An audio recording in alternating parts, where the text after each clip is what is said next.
बचपन में ही मोहन के पिताजी की एक्सीडेंट से मौत हो गई थी। अब वो और उसकी माँ एक गांव के छोटे से घर में रहते हैं। उनके पास जायदाद के नाम पर 2 बीघा जमीन थी और उसकी माँ भी बहुत बीमार रहती थी। इतना पैसा बचाने के बाद भी माँ के इलाज का पैसा नहीं जमा कर पा रहा और जायदाद के नाम पर मेरे पास सिर्फ 2 बीघा जमीन है। एक काम करता हूँ, गांव वालों से थोड़ी मदद ले लेता हूँ, कोई ना कोई मदद तो कर ही देगा।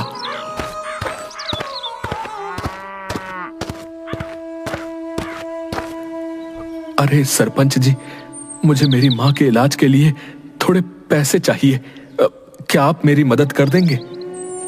देखो बेटा, मदद तो मैं तुम्हारी कर देता, पर मुझे तुमसे पैसे मिलने की कोई उम्मीद नहीं है, तो तुम मुझे माफ करना। अच्छा। फिर मोहन गांव के और भी बड़े बड़े लोगों से जाकर पैसे उधार देने के लिए कहता है, लेकिन कोई भी उसकी मदद नहीं करता। क्या करूं? गांव में तो कोई भी मेरी मदद करने को तैयार नहीं। मुझे खेत में काम करके ही माँ का इलाज करना होगा।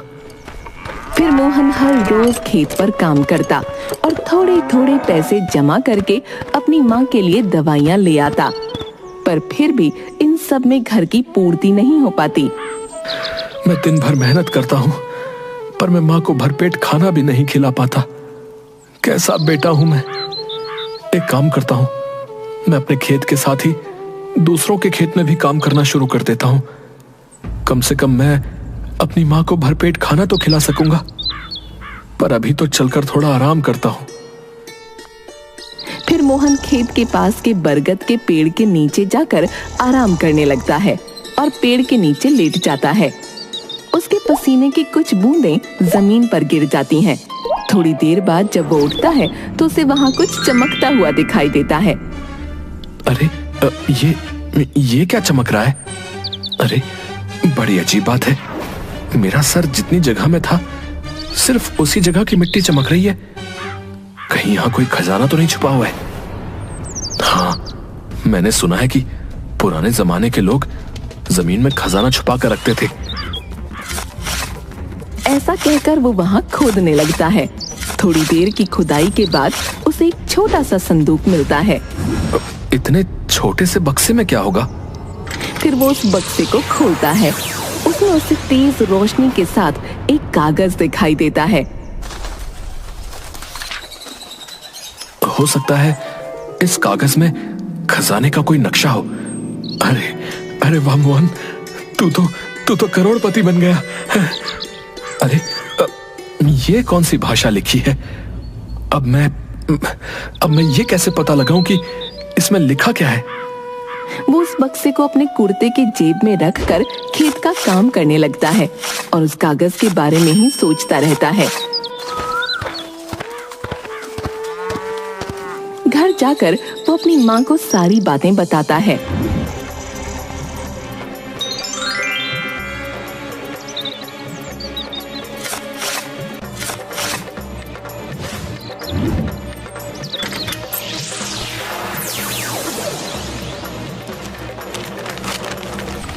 पर माँ, इसमें जो लिखा है वो मुझे बिल्कुल समझ में नहीं आ रहा। पता नहीं कौन सी भाषा में लिखा है।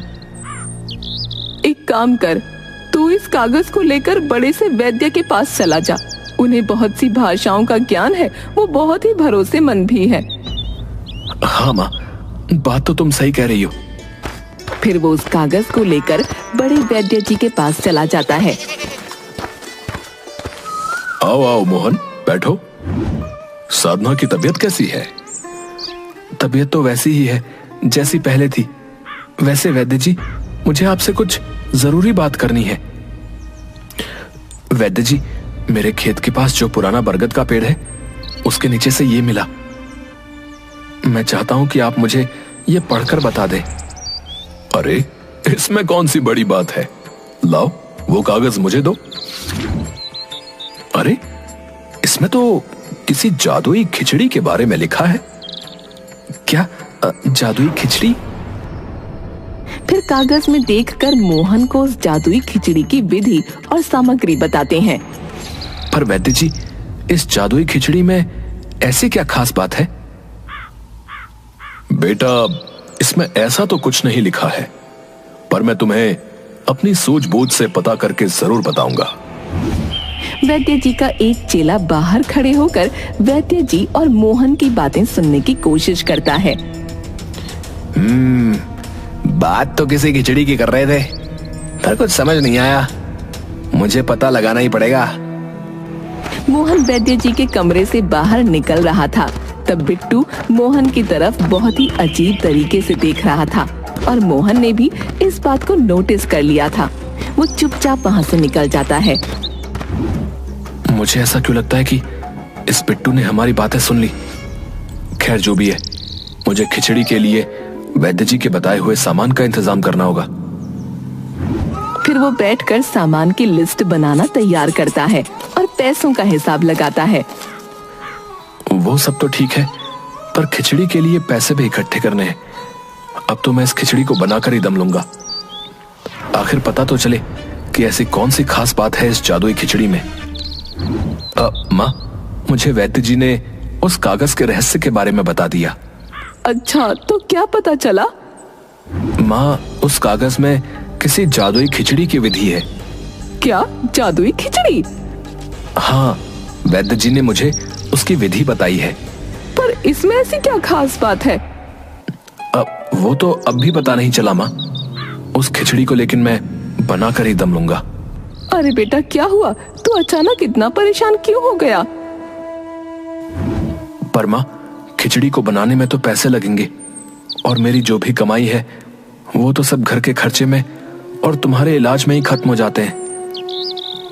एक काम कर, मेरी अटैची खोल, उसमें 2 सोने के मोती हैं। उन्हें बेचकर तुझे इतने पैसे तो मिल ही जाएंगे कि वो खिचड़ी तैयार हो जाए। पर माँ, तेरे मोती कैसे बेच सकता हूँ? अरे बेटा, मैं इन 2 मोतियों का क्या ही कर लूंगी। और वैसे भी अगर मेरा बस चले तो मैं तेरे आगे पूरे जहां की खुशियां लाकर रख दूं। पर मैं तो सिर्फ तुझे 2 मोती ही दे रही हूँ। और वैसे भी पता लगाना है ना कि उस जादुई खिचड़ी में ऐसी कौन सी खास बात है। हाँ माँ, बात तो तुम सही कह रही हो। फिर मोहन साधना की अटैची में से वो दोनों सोने के मोती निकाल लेता है और मुंशी के पास पहुंचकर उन्हें बेच आता है। मोहन उन पैसों से खिचड़ी में लगने वाली सारी सामग्री और औषधियां खरीद लेता है। मैंने सारी सामग्री तो खरीद ली, पर जो वैद्य जी ने एक खास जड़ी बूटी बताई थी वो तो मुझे कहीं मिली नहीं। अब एक काम करता हूँ, ये सारा सामान लेकर वैद्य जी के पास ही जाता हूँ और उसके बाद फिर उन्हीं से पूछ लूंगा। मोहन को आता देख वैद्य जी अपने सभी चेलों को वहां से बाहर जाने को कहते हैं। मोहन वैद्य जी के पास आकर दरवाजा लगा लेता है। वैद्य जी, ये देखिए, मैं सारी सामग्रियां ले आया। अब आप मुझे बता दीजिए इन्हें कैसे और कितनी मात्रा में खिचड़ी में मिलाना है। और हाँ, मुझे एक जड़ी बूटी नहीं मिली, उसके बिना खिचड़ी नहीं बन सकती। वो कागज तुम्हारे पास होगा ना, वो मुझे दो। फिर मोहन वैद्य जी को कागज दे देता है। नहीं, वो जड़ी बूटी बहुत ही खास है। इसमें लिखा है कि उस जड़ी बूटी के बिना उस खिचड़ी का कोई महत्व नहीं रहेगा। सारी जड़ी बूटियां जरूरी हैं। पर वो जड़ी बूटी मुझे मिलेगी कहां? तुम यहां से उत्तर की तरफ करीब 1 कोस दूर जाओगे तो तुम्हें एक पहाड़ पर वो औषधि मिलेगी। पर ध्यान रखना, सूरज डूबने से पहले ही वो औषधि ले आना, क्योंकि रात के अंधेरे में वो औषधि गायब हो जाती है। ठीक है, तो मैं अभी उस औषधि को ढूंढने के लिए निकलता हूं।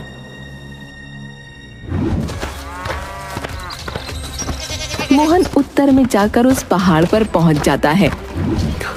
लगता है यही वो पहाड़ है जो वैद्य जी ने बताया था। फिर वो उस पहाड़ के ऊपर चढ़ता है। उसे दूर से ही वो औषधि दिख जाती है।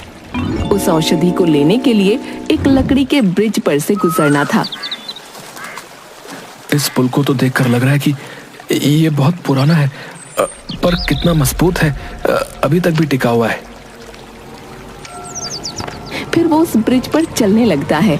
एक दो कदम चलने के बाद पुल टूट जाता है और मोहन नीचे नदी में गिर जाता है।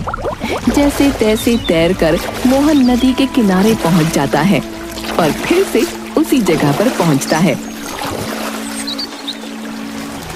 ये पुल तो टूट गया, अब मैं औषधि कैसे लूंगा? और थोड़ी देर में सूरज भी डूबने वाला है।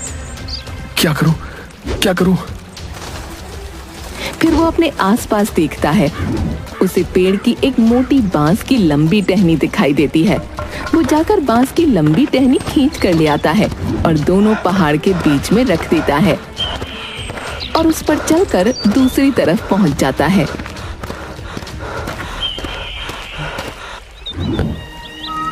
अरे अरे वाह, ये तो वही खास जड़ी बूटी है। कितनी प्यारी खुशबू आ रही है इसमें से। और बहुत सारी जड़ी बूटियां तोड़ लेता है। अब बस जल्दी ही मुझे उस खिचड़ी का राज पता चल जाएगा।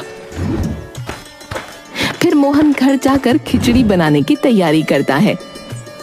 इसका मिश्रण तो तैयार हो गया और वैद्य जी ने जैसा बताया था ठीक वैसा ही लग रहा है।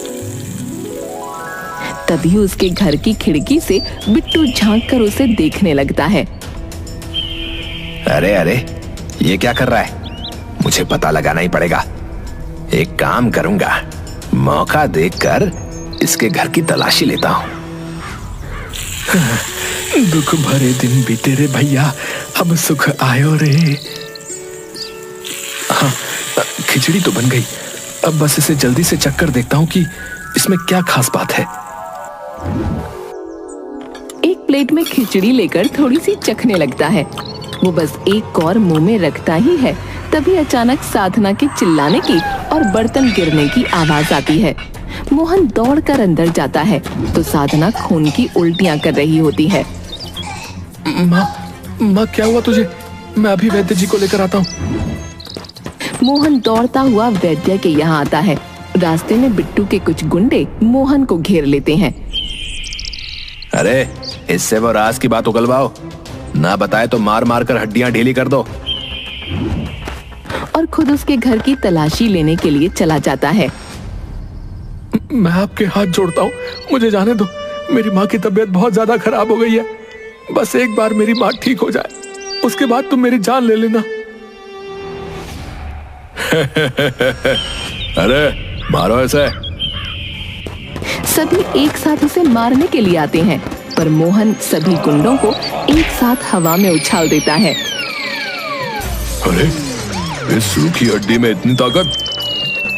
एक गुंडा पीछे से उसके हाथ पर वार करता है। मोहन फिर से सभी गुंडों को मारने लगता है। सभी गुंडे डर के मारे भाग जाते हैं।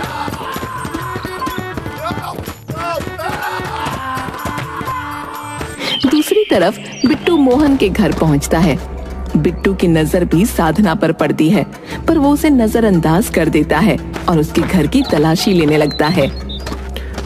आखिर उस बक्से में ऐसी कौन सी खास बात है जो वैद्य जी हमारे सामने नहीं कर रहे थे? तभी उसकी नजर खिचड़ी पर पड़ती है। अरे वाह, खिचड़ी!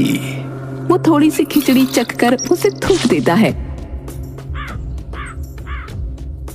थू थू, थू, ये क्या बनाया है? इसे तो खाना भी बनाना नहीं आता। और फिर से संदूक ढूंढने लगता है और बिट्टू की नजर मोहन के कुर्ते पर पड़ती है। बिट्टू उस कुर्ते को टटोलता है तो वो संदूक उसी में होता है। यही तो थी, इसी में कोई खास बात होगी। और बिट्टू वहां से चला जाता है। मोहन वैद्य जी के यहाँ जाकर देखता है तो वैद्य जी की हालत बहुत खराब होती है। वो जमीन पर गिरे हुए होते हैं। वैद्य जी, वो मैं आपको लेने आया था। मेरी माँ की तबीयत बहुत खराब है और यहाँ आकर देखा तो आप भी। मेरी बात सुनो बेटा, मेरा समय आ गया है। पर माँ उनकी तबीयत बहुत खराब है। वो खून की उल्टियां कर रही हैं। आप बताइए मैं क्या करूं? मेरी बात ध्यान से सुन, मेरा आखिरी समय आ गया है। पर वो जो जादुई खिचड़ी है उससे तेरी माँ की तबीयत ठीक हो जाएगी। वो खिचड़ी किसी का भी रोग ठीक कर सकती है। बस उस खिचड़ी को अच्छे काम के लिए ही इस्तेमाल करना, नहीं तो वो खिचड़ी बुरा असर भी कर सकती है। ठीक है, मैं वो खिचड़ी आपको भी खिला दूंगा तो आप भी ठीक हो जाएंगे। नहीं नहीं, अब मुझे किसी भी औषधि की जरूरत नहीं है। मुझे तो मेरे राम लेने आएंगे। ऐसा कहकर वैद्य जी वहीं दम तोड़ देते हैं। मोहन दौड़कर अपने घर जाता है और अपनी माँ को जल्दी से वो खिचड़ी खिला देता है। माँ ये खिचड़ी खा लो, बस थोड़ी सी खा लो। साधना खिचड़ी खा लेती है। खिचड़ी खाने के थोड़ी देर बाद ही उसकी माँ की उल्टियां बंद हो जाती हैं। ये तो चमत्कार हो गया, मैं इतने सालों से उठ नहीं पाती थी। और फिर खाट से उतर जाती है और चलने लगती है। देख देख, मैं चल भी सकती हूँ। और दोनों खुश हो जाते हैं और एक दूसरे के गले लगते हैं। माँ ये इस जादुई खिचड़ी का कमाल है। मोहन की नजर उसके हाथ की चोट पर लगती है और फिर मोहन साधना को सारी बातें बताता है। पर बेटा, हमें किसी और पर भी इस खिचड़ी को जांच लेना चाहिए। हाँ माँ, क्यों नहीं, हम जमुना काकी को भी ये खिचड़ी खिलाएंगे। उन्हें भी तो कितने दिनों से लकवा है ना। तू ठीक कह रहा है। फिर साधना और मोहन जमुना काकी को भी खिचड़ी खिलाते हैं और जमुना काकी भी कुछ देर बाद बिस्तर से उठकर खड़ी हो जाती है। बेटा, ये तूने कौन सी औषधि खिला दी? सभी डॉक्टरों ने हाथ खड़े कर दिए थे, पर तूने तो चमत्कार ही कर दिया। अरे काकी, अभी चमत्कार तो आपने देखा ही नहीं है।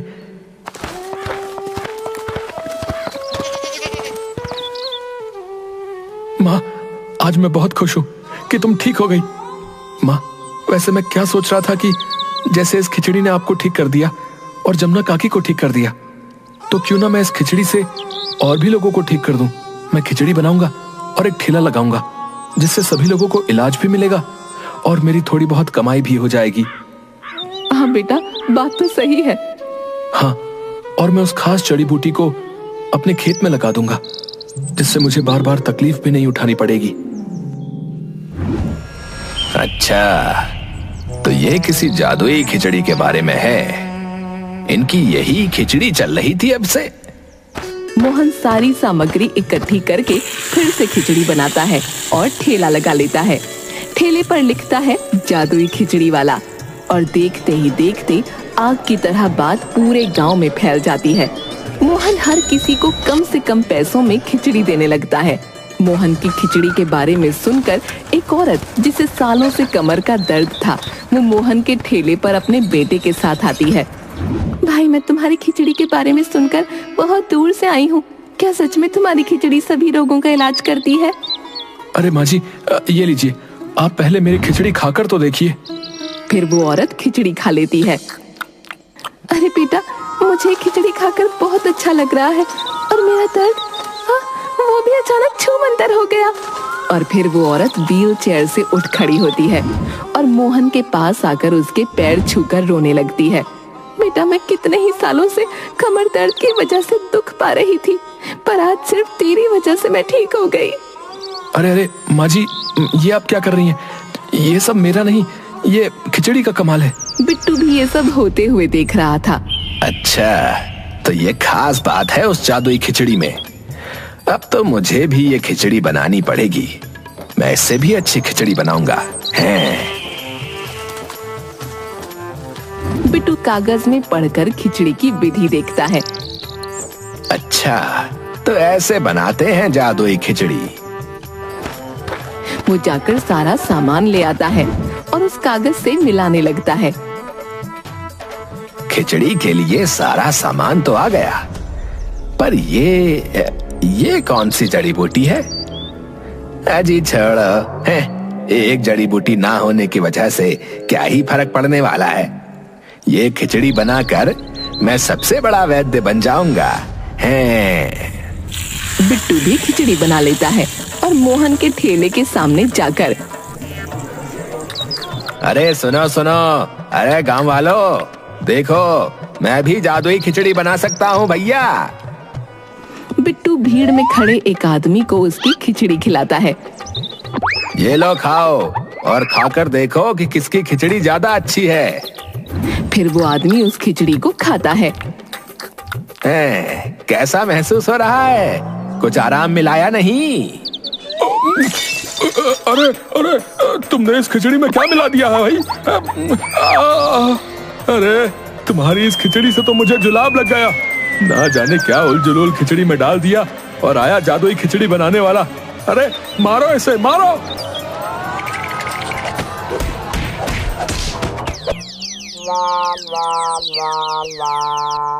खिचड़ी बेच बेच कर मोहन सभी बीमारियां ठीक करता है और गरीबों को मुफ्त में ही खिचड़ी देता है। इस तरह मोहन की हालत भी सुधर गई और उसने गांव में एक बड़ा मकान और 25 बीघा जमीन और भी खरीद ली।